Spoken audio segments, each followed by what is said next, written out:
నిన్నటి వీడియోనే అండి ఇది ఈవినింగు.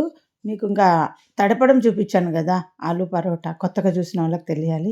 బొబ్బట్టులాగా చేస్తాను. గోధుమ పిండి అలా ఆయిల్ ప్యాకెట్‌లో తడిపి ఫ్రిడ్జ్‌లో పెట్టినా గదా! బాగా నానిపోయిందనమాట. ఇంకా ఎంత బాగా వచ్చిందో చూడండి ఇందులో. అన్నీ నేను తడిపిన పిండికి నేను ఉడకబెట్టిన ఆలు గ్రీన్ పీస్ ఏసాను గదా! అన్నీ పర్ఫెక్ట్‌గా సరిపోయినాయి. పెద్ద పాప పొద్దున 3 తినింది.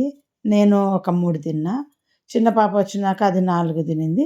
వాళ్ళ నాన్న ఒక 3 తిన్నాడు. ఇంకోటుంటే మళ్ళీ రాత్రి పెద్ద పాప తినింది. ఇంతొచ్చినాయి క్వాంటిటీ. అదే పిండి. సర్దినాను. ఇంకా ఉప్పేయలా, కారమేయలా ఆలూలో. కొత్తిమీర ఏయటం మర్చిపోయినాను.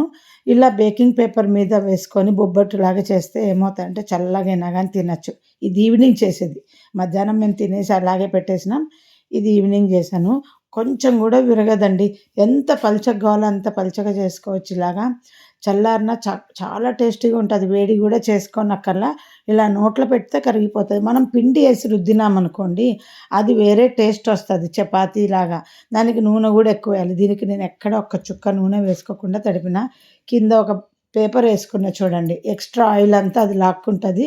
తర్వాత డస్ట్‌బిన్‌కేసే బ్యాగ్ గదా అది. డస్ట్‌బిన్‌కేసేసి తీసేసేయొచ్చు. మీకు ఈ వీడియో నచ్చితే లైక్ చేయండి. రెగ్యులర్‌గా చూస్తా ఉండండి. ఎప్పుడు వంట ఎలా చేస్తానో అది మీకు చూపిస్తూ ఉంటాను.